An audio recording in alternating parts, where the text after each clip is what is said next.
Good morning, sir. Good morning, sir.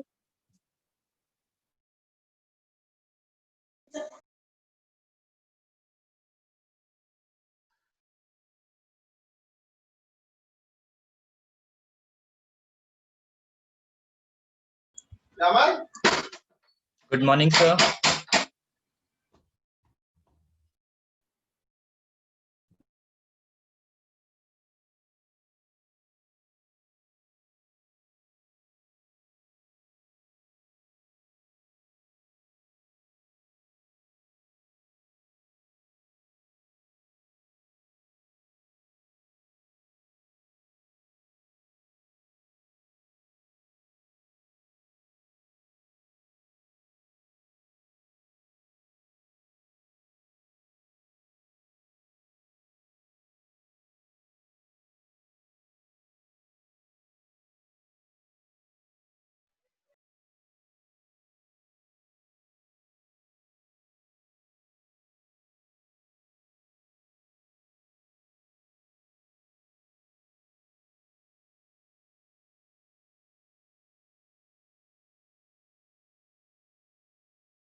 Good morning.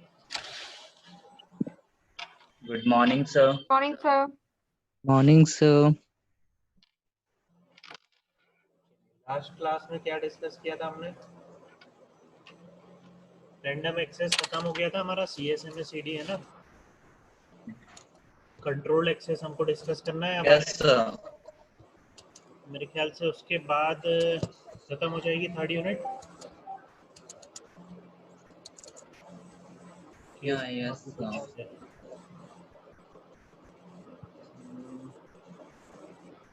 उतना ही है वैसे, सफिशिएंट है उतना।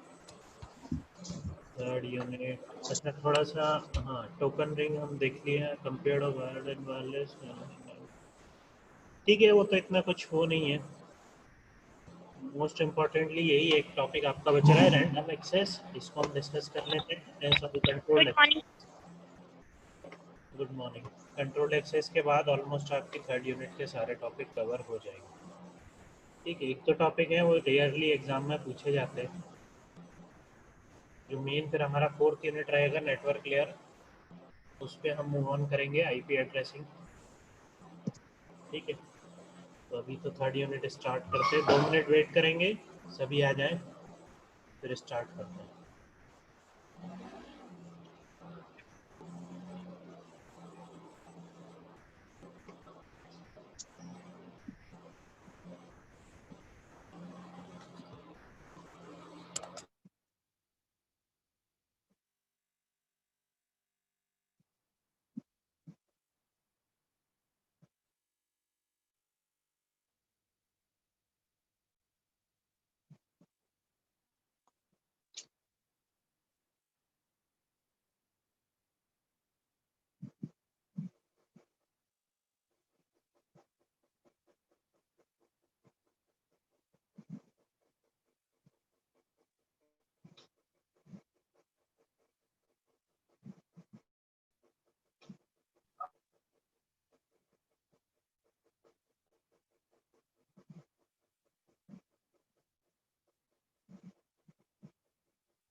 आयुष तेरा कैमरा ऑन है।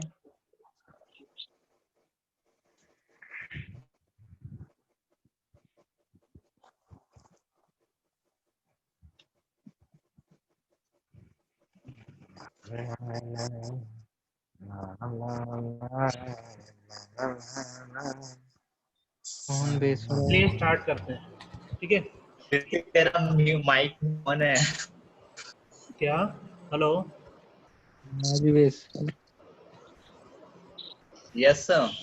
हाँ स्टार्ट करते हैं, ठीक है? मल्टीपल एक्सेस प्रोटोकॉल्स में हमने रैंडम एक्सेस प्रोटोकॉल सारे देख लिए थे। अलोहा अलोहा में दोनों देख लिए थे, pure slotted, CSMA, CSMA CD, CSMA CA। अब हम देख रहे हैं controlled access. Basically what is controlled access? कि इसमें कोलिजन के चांसेस ऑलमोस्ट ज़ीरो रहेंगे, क्योंकि एक्सेस क्या है हमारा? Controlled access. हम किसी पर्टिकुलर यूज़र को कंट्रोल बनाएंगे, कंट्रोल स्टेशन, या फिर कंट्रोल वे में बेसिकली हम एक्सेस प्रोवाइड करेंगे जिससे कि कोलिजन ना हो। जो कि हमने रैंडम एक्सेस में क्या कर रहे थे? रैंडमली सबको परमिशन दे रहे थे एक्सेस करने का, लेकिन उसके कारण क्या हो रहा था? कोलिजन हो रहा था, और फिर हम उस कोलिजन को डील कर रहे थे। यही देखा था हमने पिछले कुछ लेक्चर में, है ना? Yes sir. तो अब हम इसमें देखेंगे कंट्रोल्ड एक्सेस जिसमें बिल्कुल कोलिजन होगा ही नहीं। देखिए कैसे। सबसे पहला मेथड हम देखते हैं रिजर्वेशन मेथड, ठीक है? तो कंट्रोल एक्सेस का आपको समझ में आया ना कंसेप्ट क्या है? कि we are controlling the access of the communication channel and we are allowing such access that will prevent collision, ठीक है? कोलिजन हम होने ही नहीं देंगे क्योंकि कंट्रोल एक्सेस हम प्रोवाइड कर रहे हैं। तो किस किस तरीके से कंट्रोल एक्सेस हम करवा सकते हैं? पहला तरीका है reservation. The first method is reservation, which is क्या होता है इसमें? Station needs to make a reservation before sending the data. अब रिजर्वेशन किस बेसिस पे होगा? देखिए जैसे n स्टेशन है, अगर हम क्या करते हैं n स्लॉट्स में डिवाइड कर देते हैं। यहाँ पे n स्लॉट्स में हम डिवाइड कर देते हैं, ठीक है? जैसे अगर मेरे पास 5 स्टेशन है, ठीक है, तो मैंने क्या करा? 5-5 मिनट का टाइम स्लॉट डिवाइड कर दिया, ठीक है? और मैंने ये बोला 11 से 11:05 पे स्टेशन 1 सेंड करेगा, स्लॉट 1 मैंने बना दिया, तो उस ड्यूरेशन में कोई दूसरा स्टेशन सेंड नहीं कर सकता। स्टेशन 2 को दे दिया स्लॉट सेकंड, ठीक है, तो उसमें क्या होगा? सेकंड वाले स्लॉट में स्टेशन 2 ही ट्रांसमिट करेगा। लेकिन इसमें जैसे जो हमने ये एक बार पहले भी देखा था अपने स्टैटिक और डायनामिक चैनल एलोकेशन जब हमने डिस्कस करा था, उसमें भी हम टाइम डिवाइड कर रहे थे। इसमें डिफरेंस क्या है? इसमें पहले आपको रिजर्व करना पड़ता है आपका स्लॉट। हमने क्या करा है? नंबर ऑफ स्टेशंस के हिसाब से, जैसे 5 स्टेशन है तो मैंने 5 स्लॉट डिवाइड कर दिए। अब उन पांचों स्लॉट में से आपको रिजर्व करना है कि आप कौन से स्लॉट में अपना डेटा ट्रांसमिट करना चाहते हो। और पहले हम क्या कर रहे थे? स्टैटिक एलोकेशन में स्लॉट दे ही रहे थे कि आपको तो इसी स्लॉट में ट्रांसमिट करना है। इसमें यूज़र के पास क्या है? यूज़र क्या कर सकता है? एक रिजर्व, जैसे हम टिकट रिजर्व करते हैं रेलवे में, हमारी सीट रिजर्व करते हैं, सीट्स ऑलरेडी अवेलेबल है, और आपको अगर कहीं जाना है तो आप क्या करते हो? उस सीट के लिए रिजर्वेशन बुक करते हो, ठीक है? तो यहाँ पे भी अगर क्या हो रहा है? सिमिलरली चैनल अवेलेबल है, आपको उस चैनल को यूज़ करने के लिए रिजर्वेशन करना पड़ेगा। हम क्या? और रिजर्वेशन के लिए डिफरेंट डिफरेंट स्लॉट्स अवेलेबल। वो स्लॉट्स किस बेसिस पे अवेलेबल है? द नंबर ऑफ स्टेशन, जितने स्टेशन होंगे उतने स्लॉट्स होंगे। 5 स्टेशन है तो 5 स्लॉट है, 2 स्टेशन है तो 2 स्लॉट में डिवाइड कर दिया है, 10 है तो 10 स्लॉट। अब उस 10 स्लॉट में से या उस 5 स्लॉट में से उस पर्टिकुलर यूज़र को क्या करना है? अपना स्लॉट बुक करना है, रिजर्व कर देना है उसको, और फिर नेक्स्ट उसको जब डेटा ट्रांसमिट करेगा तो वो उसी स्लॉट में ट्रांसमिट करेगा अपने डेटा को, और उसके स्लॉट में कोई दूसरा यूज़र डेटा को ट्रांसमिट नहीं कर सकता। क्लियर है? सर एक बार प्लीज रिपीट कर दीजिएगा। देखिए इसमें क्या है?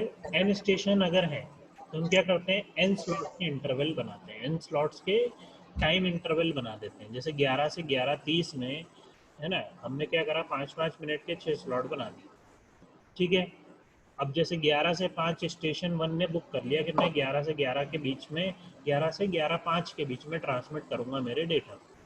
उस बीच में स्टेशन 2, 3, 4, 5, 6 सेंड नहीं कर सकते डेटा को, क्योंकि स्टेशन 1 ने उसको रिजर्व कर लिया। मान लीजिए स्टेशन 2 ने 11 से 11:05 वाला स्लॉट बुक कर लिया, तो स्टेशन 1 उसको सेंड नहीं कर पाएगा। फिर केवल और केवल स्टेशन 2 ही उस स्लॉट में ट्रांसमिट करेगा, फिर उसको दूसरा स्लॉट रिजर्व करना पड़ेगा। क्लियर है? So Yes, since everyone agrees on who sends data at which slot, there will never be any collision. ठीक है, तो सब अपना अपने रिजर्वेशन कर लेंगे और अपने अपने अलॉटेड स्लॉट में ही डेटा ट्रांसमिट करेंगे, तो कॉलिजन कभी होगा ही नहीं। क्लियर है? ये सारी चीजें हम ट्रांसमिशन Yes, sir. जैसे नीचे आपको एक एग्जांपल दिया है, 5 स्टेशन है, 5 स्लॉट अवेलेबल है। ठीक है, यहाँ पे स्टेशन 1 ने क्या करा, ट्रांसमिट करते टाइम पहला वाला स्लॉट बुक कर लिया, तो क्या करेगा, पहला स्लॉट उसने रिजर्व कर लिया। सिमिलरली वो क्या करेगा, बुक करेगा और ट्रांसमिट कर देगा। अगेन फिर क्या होगा, वापस से सारे स्लॉट एम्प्टी हो गए, फिर से अवेलेबल है। 4, 5, 1 ने फिर से क्या करा, स्लॉट बुक कर लिए और डेटा ट्रांसमिट कर दिया। क्लियर है? तो इस तरह से क्या होगा, रिजर्वेशन बेसिस पे हम डेटा का ट्रांसमिशन कर रहे हैं। बेनिफिट क्या है इससे, there will never be any collision. Understood? Yes, sir. Clear है सभी को? Yes sir. Yes sir. चलिए ठीक है, सिंपल है ये तो। सर इसमें मतलब लिमिट तो कोई फिक्स नहीं है ना, मतलब कि इतने से इतनी कॉलम ले लो, कैसी लिमिट? मतलब रो सर जैसे इसमें टाइम जैसे आपने ड्यूरेशन होती है। Time duration sir. तो वो स्लॉट डिवाइडेड Yes. रहेंगे ना, वो स्लॉट आपके फ्रेम साइज के हिसाब से भी डिवाइडेड हो सकते हैं, आपके टाइम के हिसाब से भी डिवाइडेड हो सकते हैं, आपकी फ्रीक्वेंसी के हिसाब से भी डिवाइडेड हो सकते हैं, तो डिपेंड करेगा। Yes, sir. हम बस उसको एक Yes, स्लॉट yes. बोलना है। ठीक है, there can be various parameters on deciding how that slots are to be categorised. ठीक है, हम स्लॉट्स को डिवाइड Yes, करना sir. का पैरामीटर अलग अलग हो सकता है डिपेंडिंग ऑन नेटवर्क। हम टाइम के हिसाब से, हम फ्रीक्वेंसी के हिसाब से, हम फ्रेम साइज के हिसाब से वो अलग अलग स्लॉट डिवाइड कर सकते हैं। लेकिन उस पर्टिकुलर स्लॉट में एक बार डिवाइड हो गए, फिर उस स्लॉट को आपको बस रिजर्व करना है। तो हम ईज ऑफ अंडरस्टैंडिंग के लिए हमने उसको टाइम के पॉइंट ऑफ व्यू से समझा कि आप सिंपली आधे घंटे को 5-5 मिनट के 6 स्लॉट बना लो, और जो 5 मिनट वाला स्लॉट है वो किसी एक स्टेशन को भेजना है अगर, तो वो बुक करेगा उस स्लॉट को और अपना डेटा को ट्रांसमिट करेगा। क्लियर है? Yes, sir. ठीक है, तो ये तो था हमारा रिजर्वेशन। अब नेक्स्ट हमारा क्या है, पोलिंग। ठीक है, पोलिंग क्या करता है, इसमें बेसिकली हम क्या करते हैं पोलिंग में कि एक प्राइमरी स्टेशन बनाते हैं। ठीक है, हम क्या करते हैं इसमें, एक प्राइमरी स्टेशन बनाते हैं और उसको कंट्रोल देते हैं। क्या करते हैं, एक प्राइमरी स्टेशन बनाते हैं और उसको कंट्रोल देते हैं। ठीक है, और बाकी सारे स्टेशन को हम क्या बोलते हैं, सेकेंडरी स्टेशन। तो इसमें एक स्टेशन हो गया प्राइमरी और बाकी सारे स्टेशन हो गए सेकेंडरी। ठीक है, और सारे डेटा एक्सचेंज जो भी होना है वो किसके थ्रू होंगे, जो प्राइमरी स्टेशन है जिसको कि हम कंट्रोलर बोल रहे हैं, सारे जो भी डेटा एक्सचेंज होंगे वो कंट्रोलर के थ्रू होंगे।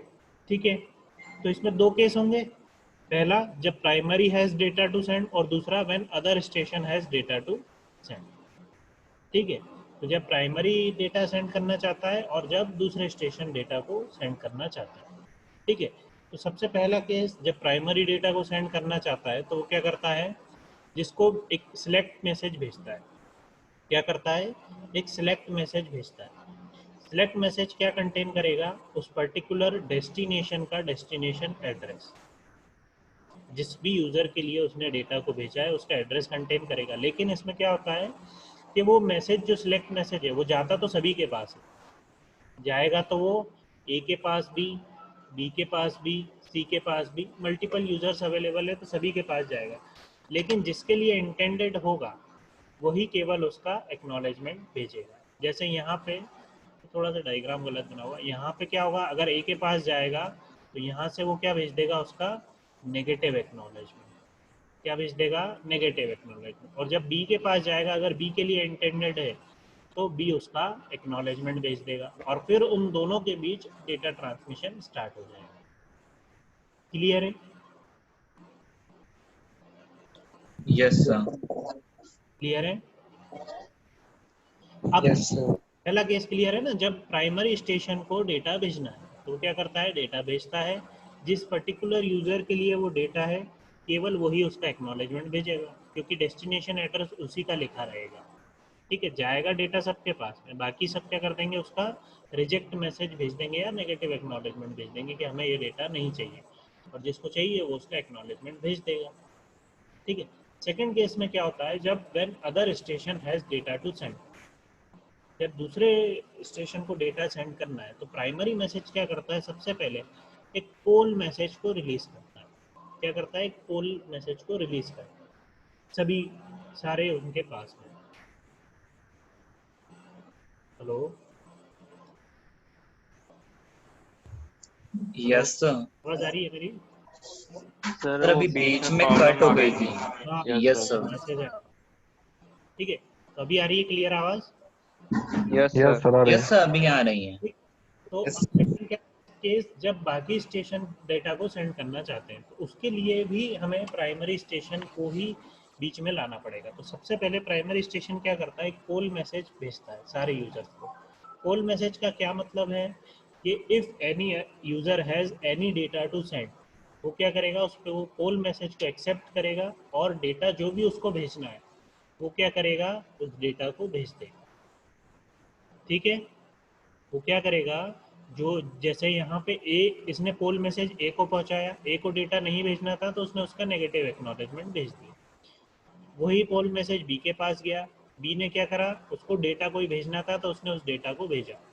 अब प्राइमरी स्टेशन उस डेटा को लेकर उसका एक्नॉलेजमेंट भेज देगा।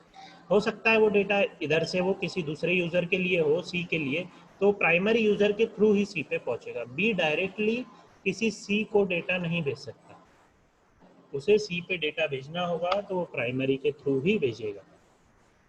ये समझ में आया आप लोगों को? Yes sir. सर प्राइमरी में अगर पोल का रिप्लाई दो ने एक साथ कर दिया तो? नहीं होगा, एक का ही रिप्लाई आएगा, इसलिए तो हम कोलिजन अवॉइड कर पाएंगे। अगर वो दो का एक साथ ले लेगा तो कोलिजन नहीं हो जाएगा, इसलिए तो हम प्राइमरी अच्छा, स्टेशन मतलब बना वो रहे हैं पोल ताकि को एक एक करके भेजेगा? हाँ, एक एक करके भेजेगा या एक साथ भी भेज देगा, तो एक्सेप्ट किसी एक का ही एक्नॉलेजमेंट करेगा। अगर दो यूजर को एक साथ भेजना भी है तो एक्सेप्ट किसी एक का ही करेगा। तो मोर आइडियल केस में हम एक को ही भेजेंगे। मैंने बताया नेटवर्क में बेसिकली मोस्ट ऑफ द चीजें क्या होती हैं, depending on application, depending on network. वो एप्लीकेशन क्या चाह रही है, वो एप्लीकेशन एक साथ भेजना चाह रही है कि उसको मालूम है कि किसी एक का ही आएगा तो वो वैसे भेज देगी। किसी एप्लीकेशन में आपको लगता है ज़्यादा लोग रिप्लाई कर देंगे तो फिर आप एक एक करके करते हैं। तो वो डिपेंड करता है नेटवर्क में बहुत सारी चीज़ों पे, रन टाइम पे काफ़ी सारी चीज़ें आप अपने प्रोटोकॉल में चेंज करके अडेप्ट कर लेते हैं। बट बेसिक कोर कंसेप्ट क्या बोलता है कि जिसको भी आपको डेटा भेजना है, आपको जो प्राइमरी रिसीवर रहे, प्राइमरी सेंडर रहेगा, प्राइमरी स्टेशन रहेगा, वो क्या करेगा, पोल मैसेज भेजेगा।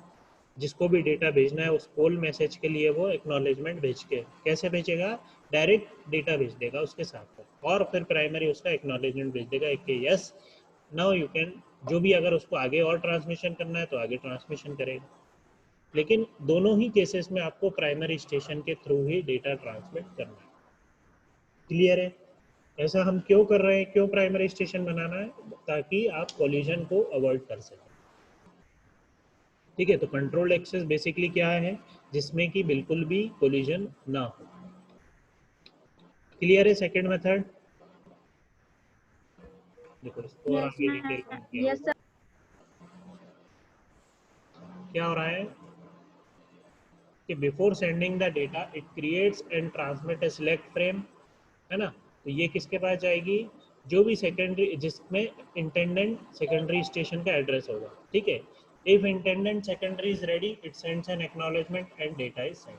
जैसे ही सेकेंडरी रेडी होगा वो एक्नॉलेजमेंट भेजेगा और फिर डेटा ट्रांसमिशन इनके बीच में कैरी आउट होगा, और लास्ट में ख़त्म करने के लिए आपको एक एंड ऑफ ट्रांसमिशन फ्रेम भेजना पड़ेगा। और बी केस जिसमें कि यूज़र दूसरे स्टेशन जो कि डेटा को सेंड करना चाहते हैं, तो उसमें क्या होता है, जब primary ready to receive data it ask poll message भेजता है वो कि if any device has anything to send, if secondary has data to send it sends the data frame, otherwise it sends negative acknowledgement. अगर उनको send करना है data तो वो डेटा फ्रेम भेजेंगे, नहीं तो नेगेटिव एक्नॉलेजमेंट भेज देंगे।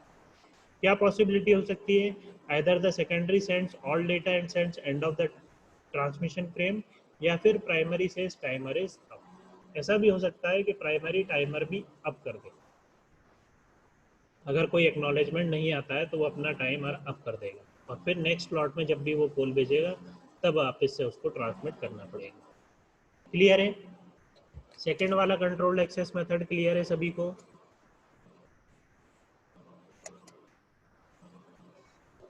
Clear? Yes sir. Yes yes sir. Sir. ठीक है, तो दो मेथड हमने देख लिए कंट्रोल्ड एक्सेस में जिसमें कोलिजन होगा ही नहीं। अब तीसरा मेथड हम जो देख रहे हैं, बेसिकली इसको हम IEEE 802.4 भी बोलते हैं, टोकन पासिंग।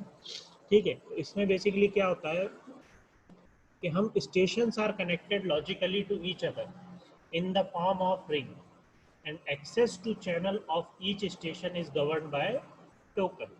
इसमें क्या चलता है, एक टोकन सिस्टम चलता है। हम क्या करते हैं, सारे यूजर्स को एक रिंग लाइक स्ट्रक्चर में अरेंज करते हैं। ठीक है, ये जो आपको दिख रहा है रिंग लाइक स्ट्रक्चर, हम इस टाइप में सारे यूजर को कनेक्ट करते हैं। आपने रिंग टोपोलॉजी पढ़ा था ना, फर्स्ट यूनिट में हमने डिस्कस किया था। क्या होता है रिंग टोपोलॉजी में? Each user can send data to its adjacent user. ठीक है, और एक सर्कुलर वे में, एक रिंग वे में अरेंज होते हैं सारे स्टेशन। ठीक है, और इसमें एडिशनल चीज क्या दी है हमने, एक टोकन। हम क्या करते हैं, एक टोकन पास करते हैं। क्या होता है token? Token is a special bit pattern और small message which circulate from one station to next in some predefined order. क्या बोल रहे हैं हम टोकन को? एक स्पेशल बिट पैटर्न होता है जो कि हर स्टेशन को हम सर्कुलेट करते हैं, और एक प्री डिफाइंड ऑर्डर होता है उसका। ठीक है, कि या तो वो क्लॉकवाइज जाएगा या एंटी क्लॉकवाइज जाएगा। ठीक है, ऐसा नहीं होगा कि ए से बी गया और बी से वापस से ए पे आ जाएगा।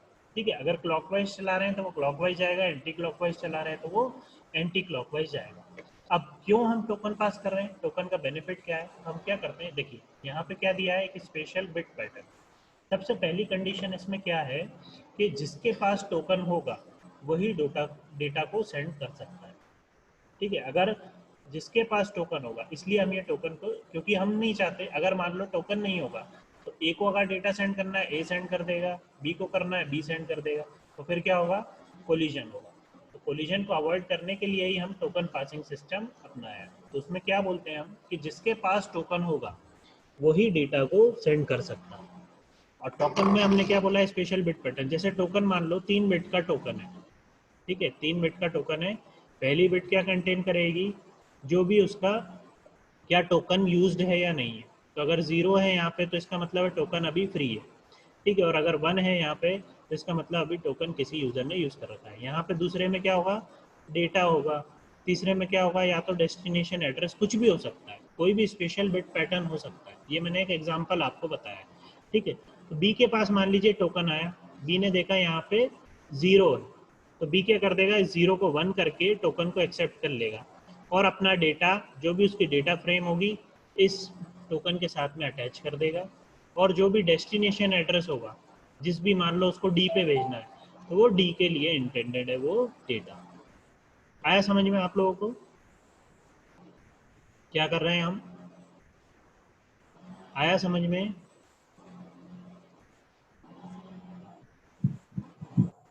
सर एक बार फिर से बता दीजिए। हेलो, आवाज आ रही है मेरी?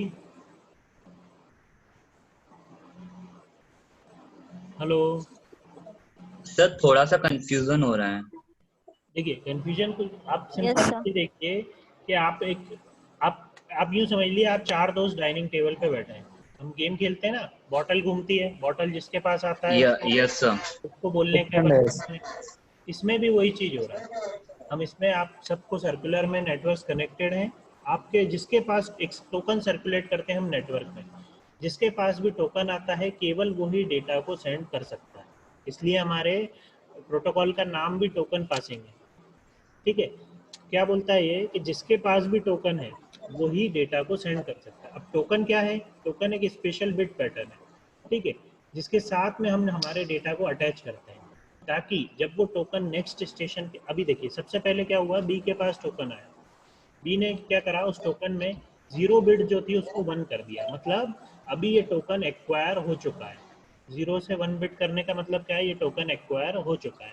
फिर बी ने अपना डेटा को अटैच करा उसके साथ, और जो भी डेस्टिनेशन एड्रेस है वो उसने बी ने उस पर डाल दी कि मैंने टोकन लिया। जैसे आप मान लीजिए एक पर्ची आ गई आपके पास, पर्ची पे आपने लिख दिया यस मैं अभी इस टोकन को यूज़ कर रहा हूँ, मेरा ये डेटा है और मैं इस डेटा को इस पर्टिकुलर स्टेशन पे पहुंचाना चाहता हूँ।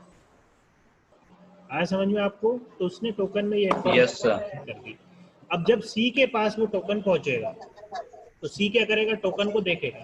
सबसे पहली चीज वो देखेगा कि 0 बिट नहीं है 1 बिट है, मतलब ये टोकन ऑलरेडी कोई और यूज कर रहा है। तो सी फिर अपना डेटा उस पर नहीं भेज सकता। सी सिंपली क्या करेगा, उस टोकन को आगे पास कर देगा। फिर डी के पास वो टोकन आएगा, डी क्या करेगा, चेक करेगा। और सबसे पहले सी एक और चीज़ क्या चेक करेगा, क्या ये डेटा कहीं उसी के लिए तो नहीं है जो उस पर डेटा अवेलेबल है। जैसे डी के पास पहुंचा, डी क्या देखेगा, डेस्टिनेशन एड्रेस डी का है, तो डी उस डेटा को एक्सेप्ट कर लेगा और टोकन को आगे पास कर देगा।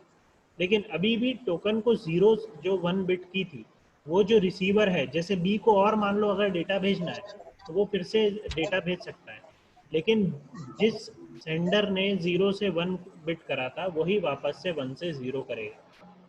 ठीक है, तो बी को अगर कोई और डेटा नहीं भेजना है तो वो 1 बिट को वापस से 0 कर देगा और टोकन को फ्री कर देगा फॉर अदर स्टेशन। आया समझ में? Yes, sir. सभी को समझ में आया?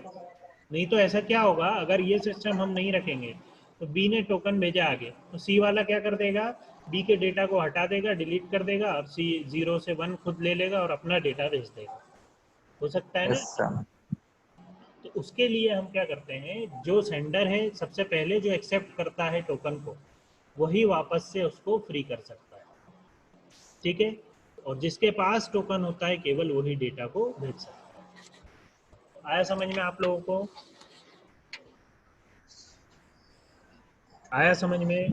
और इसमें है ना थोड़ा बहुत मॉडिफिकेशन, अगेन मैं वही बोलूँगा, हमारे नेटवर्क्स में depending on application, depending on network, थोड़ा बहुत एप्लीकेशन के हिसाब से टोकन पासिंग भी चेंज हो सकता है। तो हो सकता है अकॉर्डिंगली उसका स्पेशल बिट पैटर्न चेंज कर लें, हो सकता है वो 2 यूज़र को अलाउ कर दें एक ही टोकन में अगर स्पेस भी हो, वो डिपेंड करेगा कि क्या सिचुएशन रहती है। But idle situation token passing system में क्या रहती है, रिंग लाइक स्ट्रक्चर में स्टेशंस कनेक्टेड हैं, एक हम टोकन पास करेंगे, जिसके पास जिसको भी डेटा भेजना है वो विदाउट टोकन लिए डेटा नहीं भेज सकता। वो क्या करेगा, जैसे ही उसके पास टोकन आएगा वो टोकन में अपनी एंट्री करेगा और डेटा को सेंड करेगा। क्लियर है? Yes, sir. सर जैसे कि बी को अगर डेटा सेंड नहीं करना है तो वो सिर्फ पास कर देगा वो और सिर्फ उसमें पास कोई कर देगा। चेंजेस नहीं। बिल्कुल, वो क्या करेगा, टोकन को पास कर देगा नेक्स्ट स्टेशन को। फिर सी को नहीं करना है, सी भी पास कर देगा। ऐसे टोकन पास होता रहेगा, कभी ना कभी तो किसी को डेटा सेंड करना ही है ना। तो जब वो डेटा को सेंड Yes, करना sir. होगा तो वो उस पर्टिकुलर टोकन को लेकर उसमें अपनी एंट्री कर देंगे। Yes, sir. सर जैसे अगर बी ने डी को डेटा सेंड किया तो डी डेटा सेंड कर सकता है किसी अदर को, अदर स्टेशन को? नहीं नहीं, डेटा सेंड केवल एक ही स्टेशन करेगा। डी रिसीव कर Yes, सकता है sir. उस डेटा को, जब उसके पास टोकन आएगा तो डेटा उसके लिए इंटेंडेड है, वो डेटा उसको देकर Yes, चला sir. जाएगा। फिर वहां से टोकन आगे बढ़ेगा ए के पास, ए अभी भी उस टोकन को यूज नहीं कर पाएगा क्योंकि बी ऑलरेडी उसको यूज कर रहा है। बी ने अभी उस बिट को फ्लिप नहीं करा है, जो एक्वायर्ड बिट थी Yes, sir. 2 से 1 जब बी ने करा था, केवल बी स्टेशन ही उस 1 बिट को वापस से फ्री करेगा, क्योंकि हो सकता है बी को दोबारा से कोई और डेटा भेजना हो, है ना, तो वो बार बार तो टोकन का वेट करेगा नहीं। तो वो क्या करता है, एक बार टोकन Yes, अगर sir. मिल जाता है तो जब तक उसका डेटा ट्रांसमिशन कंप्लीट नहीं होगा तब तक वो स्टेशन उसको यूज कर रहा है। ये मैं वन ऑफ द केस बता रहा हूँ, जरूरी नहीं है कि हर नेटवर्क में ऐसा केस हो, है ना? यस सर, जैसे कि अगर बी के पास टोकन आया तो वो डी जो डेटा उसने सेंड किया था उसका एक्नॉलेजमेंट उसे मिल जाएगा और हाँ, वो फिर वो नेक्स्ट जिसको भी एक्नॉलेजमेंट डेटा के लिए सेंड अलग करना। ट्रांसमिशन, वो अलग मेथड यूज कर सकते हैं, है ना, डी से बी पे, लेकिन वो भी उसके थ्रू ही भेजेंगे। जैसे हमने पिगी बैकिंग देखा था, पिगी बैकिंग में क्या हो रहा था, हम क्या कर रहे थे, किसी दूसरी फ्रेम के साथ में हमारी एडिशनल फ्रेम हम भेज सकते हैं। इसमें भी अगर Yes, उसको sir. डेटा ट्रांसमिट नहीं करना है, बस एक्नॉलेजमेंट भेजना है, तो हो सकता है वो किसी दूसरे के टोकन के साथ में अपना एक्नॉलेजमेंट भेज दे। इट इज अ पॉसिबिलिटी, है ना। तो ये डिपेंड Yes, करता है कि नेटवर्क किस तरह से आप अडेप्ट करते हो, क्या क्या चीज़ें प्रोटोकॉल में चेंज कर सकते हो। बट आइडियल सिचुएशन ये कहती है कि अगर किसी को डेटा भेजना है, टोकन लेगा, टोकन में एंट्री करेगा और फिर उस टोकन को आगे पास करेगा। क्लियर है? yes, sir, clear, no doubt, sir. है ना। ये भी हो सकता है कि आप टोकन के साथ में डेटा अटैच ना ही करो, आप सिर्फ टोकन में एक ही बिट है 0 या 1, जिसमें लिखा रहेगा कि अभी ये पर्टिकुलर स्टेशन डेटा को यूज कर रहा है, और फिर बी से डी के बीच में ट्रांसमिशन होगा। तो बी पहले किसको भेजेगा? सी को भेजेगा, फिर सी से डी पे भेजेगा, क्योंकि रिंग लाइक स्ट्रक्चर है, और रिंग लाइक में एडजेसेंट को ही आप डेटा भेज सकते हो, बी से डी डायरेक्ट नहीं भेज सकते हो आप। बी से सी भेजोगे, फिर सी से डी भेजोगे, या फिर एंटी क्लॉकवाइज बी से ए भेजोगे और फिर ए से डी भेजोगे। बस इसमें ये चीज हो रही है कि एक बार में ए बी सी डी में से कोई एक ही भेज सकता है डेटा को। अगर मल्टीपल यूजर भेज सकते होते तो फिर क्या होगा? कोलिजन होगा, ये हम देख चुके हैं। When multiple user try to Yes, sir. Communicate using a single communication channel, then collision will occur. Clear है? Yes, sir, clear है। क्लियर है सभी को? यस सर क्लियर है। किसी को कुछ भी डाउट है इसमें तो पूछ लीजिए। तीनों मेथड जो हमने अभी डिस्कस करे,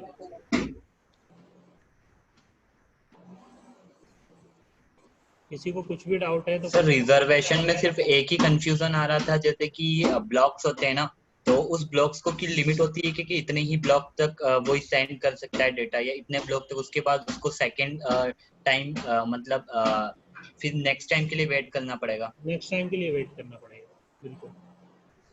यस सर, तो फिर से स्लॉट रिजर्व करना पड़ेगा डेटा भेजने के लिए।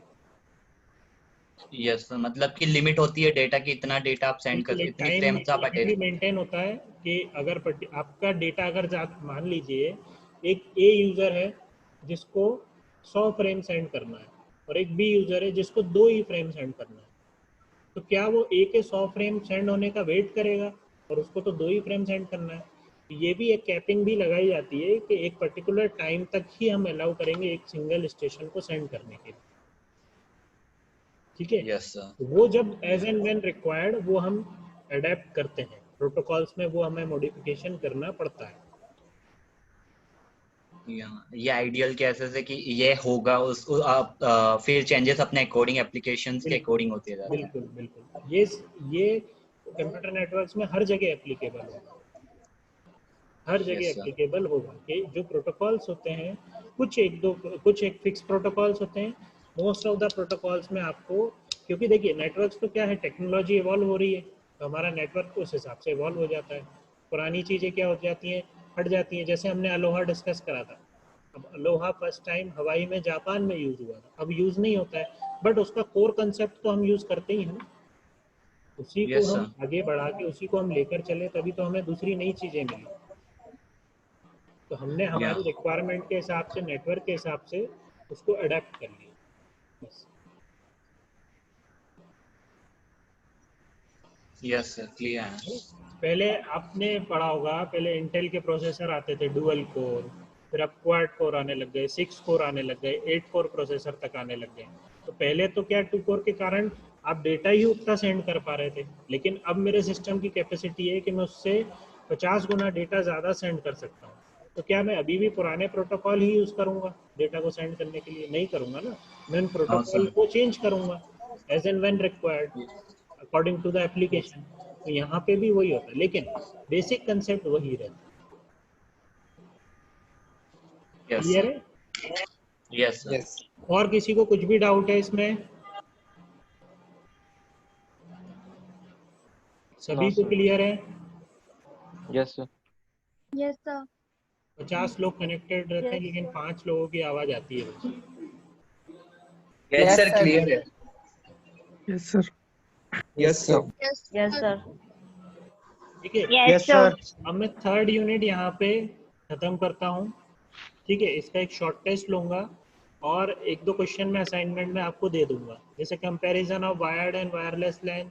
ये कुछ चीज़ें हैं जो आप लोग अपने एंड पे अब इतने पढ़ लिया है हमने कि आप खुद से कर सकते हैं। ठीक है, तो वो उस पर अननेसेसरी हम डिस्कस नहीं करेंगे। और फिर हम कुछ टेस्ट लेने के बाद और असाइनमेंट देने के बाद मैं फिर 4th यूनिट स्टार्ट करूँगा जो कि नेटवर्क लेयर रहेगी। ठीक है, ओके तो सर। Last Yes, sir. हमारी 4 Yes, एक्टिविटी है हमारे सिलेबस में। ठीक है, यस सर। चलिए ओके। जब तक आप लोग, मैं इसको यूट्यूब पे अपलोड भी कर दूंगा, पुराने लेक्चर रिवाइज करने कुछ डाउट वगैरह है तो वो हम discuss sir network sir 4th unit में नेटवर्क मतलब उसमें टाइप्स भी पढ़ने को मिलेंगे ना सर हमारे नेटवर्क नेटवर्क के? लेयर जो आईपी एड्रेसिंग वगैरह हम हाँ, देखेंगे, नेटवर्क लेयर के कितने टाइप्स है सर वही? वो सारे IP addressing, IPv4, IPv6, subnet क्या होता है, सबनेट मास्क क्या होता है, वो सारी चीज़ें discuss, TCP UDP, transport layer का भी थोड़ा पार्ट हम देखेंगे। ठीक है, यस सर। चलिए यस सर। चलिए एंड कर, अटेंडेंस में ले लेता हूँ एक बार। Yes sir.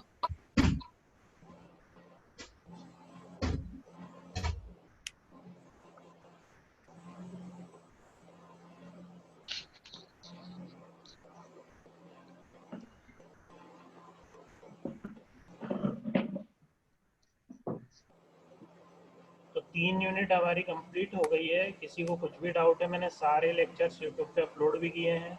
किसी को कोई भी, इसलिए मैंने लेक्चर नंबर डाले हैं, टॉपिक नहीं डाले, क्योंकि बहुत से बच्चों ने हो सकता है नहीं अटेंड की हो क्लासेस, तो लेक्चर नंबर इसलिए डाले हुए हैं कि आपको टॉपिक तो आधे से ज़्यादा को पता ही नहीं रहता है कौन सा टॉपिक चल रहा है, किसमें क्या है, तो मैंने लेक्चर नंबर डाल दिया है। ठीक है, तो आप लोग लेक्चर नंबर के हिसाब से रेफर कर सकते हो वीडियोस। गूगल क्लासरूम पे ज्वाइन जितने हैं उनको वहाँ पे लिंक मिल जाएगी, और जो लोग नहीं हैं ज्वाइन कर लीजिए लिंक से। अपना जो व्हाट्सएप ग्रुप है उस पर लिंक दी हुई है। ठीक है, चलिए थैंक यू, मीटिंग एंड कर रहा हूँ। Yes, sir. Thank you yes sir. Thank you sir. Good day sir. Thank you, sir.